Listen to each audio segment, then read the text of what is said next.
Welcome student in my YouTube channel. आज हम BHDC 101 Hindi साहित्य का इतिहास के क्वेश्चन पेपर के बारे में डिस्कशन करेंगे। इसमें आपको टोटल 5 क्वेश्चन करने हैं, जिसमें आपका हम डायरेक्ट पहले दूसरा क्वेश्चन करते हैं। अपभ्रंश साहित्य के उद्भव और विकास पर प्रकाश डालिए। अपभ्रंश आधुनिक भाषाओं के उदय से पहले उत्तर भारत में बोलचाल साहित्य रचना की सबसे जीवंत और प्रमुख भाषा वैज्ञानिक दृश्य से अपभ्रंश भारतीय आर्य भाषा की मध्यकालीन की अंतिम अवस्था है, जो प्राकृत और आधुनिक भाषाओं के बीच की स्थिति है। अपभ्रंश के कवियों ने अपनी भाषा को केवल भाषा, देसी भाषा तथा ग्रामीण भाषा कहा है, परंतु संस्कृत के व्याकरण और अलंकारांत में उस भाषा के लिए अक्सर अपभ्रंश तथा कहीं कहीं अपभ्रष्ट संज्ञा का प्रयोग किया जाता है। इस प्रकार अपभ्रंश नाम संस्कृत के आचार्यों का दिया गया हुआ है, जो आपतत तिरस्कार सूचक प्रतीत होता है।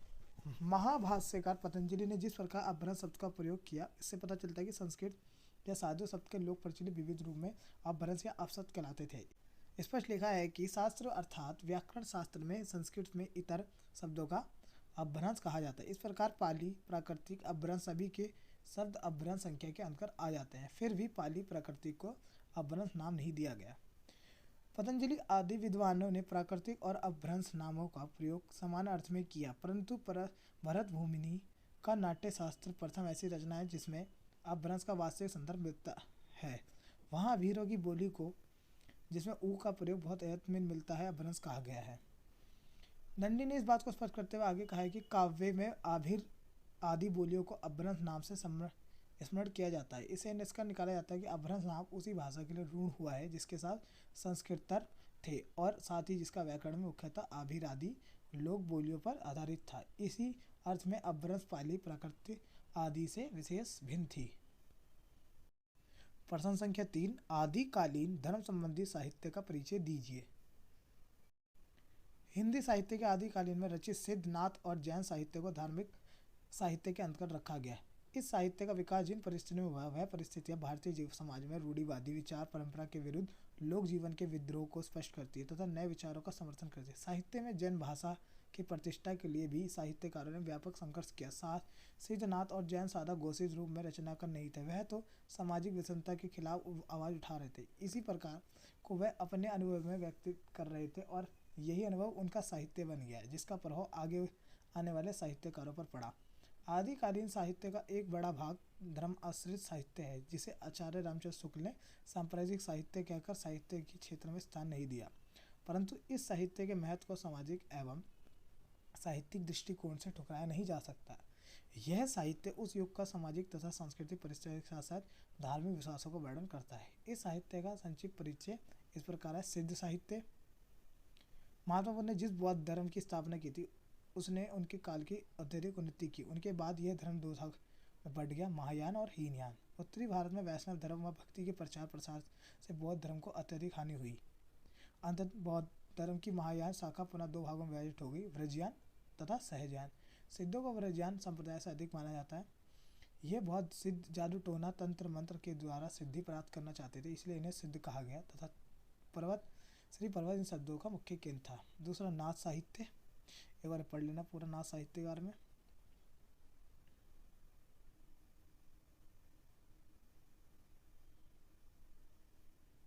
तीसरा, जैन साहित्य।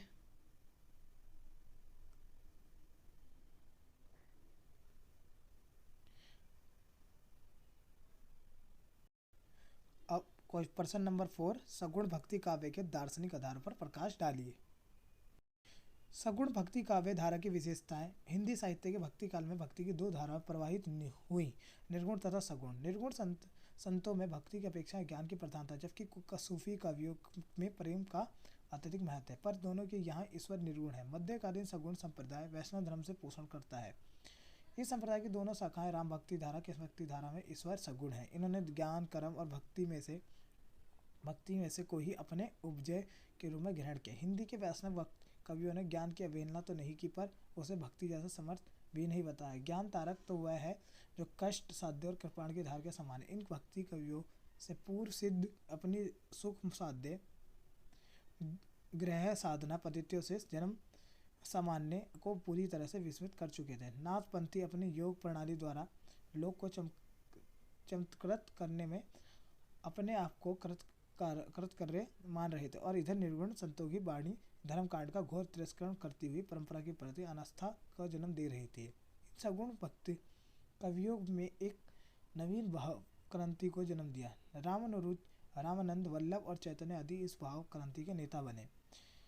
ईश्वर का सगुण रूप मध्यकालीन सगुण भक्ति काव्यों को वास्तविक सगुण है। वैष्णव आचार्यों का कथन है कि सगुण के गुण अप्राकृतिक लौकिक गुण परिवर्तनशील अस्थिर और कारण कार्य होते हैं, लेकिन प्रभु के दिव्य गुण हास विकास रहित है। भगवान का यह स्वरूप हृदय और बुद्धि के पहुँच से परे है। यह सगुण भगवान पालक और सहकार अंत में विष्णु के रूप में इन रूपों का समार हो जाता है। वह ही सर्ग स्थिति और संहार के अधिष्ठाता है। इन भक्तों का ध्यान ज्ञान भगवान के पालक रूप में केंद्रित है, क्योंकि पालन के साथ धर्म भावना संबंध है। उन्हें उपासना क्षेत्र में विश्व ईश्वर का सगुण रूप मान्य है, अन्यथा इन्हें यहाँ भी निर्गुण ईश्वर की ही होती है। अवतार भावना अवतारवाद मध्यकालीन सगुण उपासना का एक प्रमुख अंग है। सगुण भक्ति कवि का विश्वास है कि वह असीम सीमा को स्वीकार करके अपनी इच्छा से लीला के लिए अवतरित होते हैं। वैसे तो सारा संसार उस भगवान का अवतार है, किंतु इन वैष्णवों की अवतार भावना के मूल में गीता तथा विभूति एवं ऐश्वर्य योग काम कर रहा है। ज्ञान कर्म वीर्य ऐश्वर्य प्रेम भगवान की विभूतियाँ हैं, जो मनुष्य किसी क्षेत्र में कौशल दिखाते हैं। वह भगवान की विभूति को साकार करते हैं, इसलिए गुणातीत और सगुण असीम ससीम में कोई विरोध नहीं है। लीला रहस्य सगुण काव्य में लीलावाद का अत्यंत महत्व है। चाहे जो तो तुलसी के मर्यादा पुरुषोत्तम हो और चाहे सूर्य के ब्रजराज कृष्ण हो, दोनों लीलाकारी हैं। उनके अवतार का उद्देश्य लीला है और लीला का उद्देश्य कुछ नहीं। लीला लीला ही होती है। तुलसी के तो रक्षक राम रावण का संहार लीनार्थ है। तुलसी के लिए समस्त रामचरित लीलामय है। प्रश्न संख्या 5, भक्ति काव्य की विशेषता बताइए। भक्ति काल की प्रमुख विशेषताएं: नाम का महत्व, गुरु की महत्व, भक्ति भावना की प्रधानता, व्यक्तिगत अनुभव की प्रधानता, अहम भाव का भाव, साधु संगति का अभमहत्व, समानता सुखई रचना, लोक कल्याण की भावना, भारतीय संस्कृति के आदर्शों की स्थापना, समन्वयकारी साहित्य। इसमें आपका नाम का महत्व है। जब भजन कीर्तन आदि के रूप में भगवान के रूप के महत्व संतों सूफी और भक्तों ने स्वीकार किए। कभी कहते हैं कि सभी रसायन हम करें, नहीं, राम नम सब कोई। सूफी और कृष्ण भक्ति ने कीर्तन को बहुत महत्व न दिया है। सूरदास कैसे हैं, भरोसो नाम का भारी, तुलसी की तो धारणा ही है, उनके सर्वसंबंध नाम का नाम, महिमा का वर्णन ठीक से नहीं कर सकते। दूसरा, गुरु का महत्व, ईश्वर अनुभव है, उसका अनुभव गुरु ही करा सकता है, इसलिए सभी भक्तों द्वारा महिमा का गान किया गया। कबीर ने कहा कि गुरु बड़े गोविंद के मन में देख विचार। इसी प्रकार सूरदास तुलसीदास ने भी गुरु की महिमा की है। भक्ति भावना की प्रधानता, भक्ति भावना की प्रधानता को भक्ति काल के सभी शाखाओं के कवियों ने स्वीकार किया। कबीर कहते हैं कि हरि भक्ति बिना बड़ी मोह संसार। सूफियों ने प्रेम को ही भक्ति का रूप माना है। सूरदास की गोपियाँ भक्ति की प्रशंसा करते हुए उधर से ही कहती हैं, भक्ति विरोधी जान तिहारो। तुलसीनाथ ने भक्ति को जान से भी पढ़कर माना है। व्यक्तिगत अनुभव की प्रधानता, भक्ति काल के कवियों की रचनाओं में से उनकी व्यक्तिगत अनुभव की प्रधानता है। इस काल में अक्सर सभी कवि तीर्थ यात्रा या सत्संग कामना से प्रेरित हो देश भ्रमण करने वाले थे। कबीर कहते हैं, पेड़ गुनी मती होई, मैं सांझे पाया सोई। सूरदास के सुरसागर में व्यक्तिगत अनुभव की प्रधानता दी गई। तुलसीदास पढ़े लिखे होने पर भी पुस्तक ज्ञान का महत्व नहीं देते थे। वह प्रेम और व्यक्तिगत साधना को प्रधानता देते थे। अहम भाव का अभाव, मनुष्य के अहम भाव का जब तक विनाश नहीं होता तब तक वह भगवत प्राप्ति एवं मोह से बहुत दूर रहता है। दीनता को आश्रय लेकर उन्हें भाव से भगवान के शरण में जाने का उपदेश सभी भक्तों ने दिया है। साधु संगति का महत्व, साध संग का गुणगान सभी शाखाओं के कवियों ने किया है। कबीर का कथन है, कबीर संगति साधु को हरि और की व्याधि। समंत सुखाई रचना, भक्ति साहित्य के प्रेरणा संसार त्यागी संत व आदिकालीन या रीतिकालीन के कवियों की तरह दरबारों में रहकर आश्चर्यता को प्रसन्न करने के लिए नहीं रखते थे।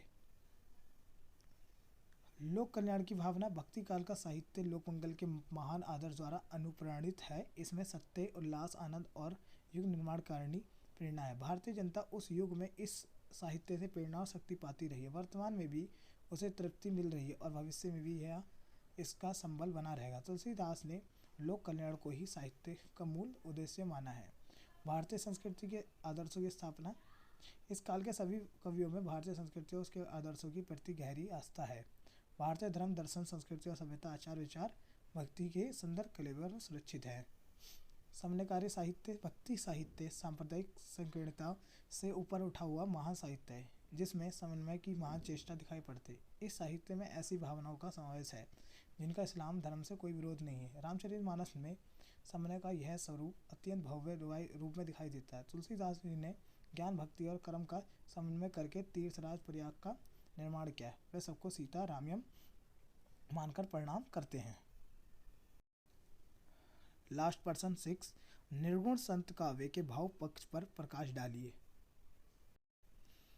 गुरु महिमा का गुणगान। इस युग के कवियों ने गुरु को सच्चा मार्गदर्शक बताया। उन्होंने गुरु को ईश्वर से भी ऊंचा बताया। मूर्ति पूजा का विरोध। इस युग के कवियों ने अपनी कविताओं में मूर्ति पूजा का खंडन किया है। बाह्य आडंबरों का विरोध। इस युग के कवियों ने बाहरी दिखावे को महत्व बताया है। अवतारवाद का विरोध। इस युग के कवि अवतार को मान्यता नहीं देते, ना ही अवतारवाद पर विश्वास रखते हैं। निराकार ईश्वर की उपासना। निराकार का अर्थ है जिसका अर्थ ना हो। ये कौवा कवि मूर्ति पूजा के पक्ष में नहीं थे, इसलिए इन्होंने निराकार ईश्वर की उपासना की। रहस्यवाद की भावना। जो इस लोगों में दिखाई नहीं देता उसके प्रति प्रेम दिखाया गया है। इस क्वेश्चन पेपर का डिस्कशन यही खत्म होता है। और जानकारी तथा और क्वेश्चन के आंसर के लिए हमारे चैनल को सब्सक्राइब और शेयर करना ना भूलें।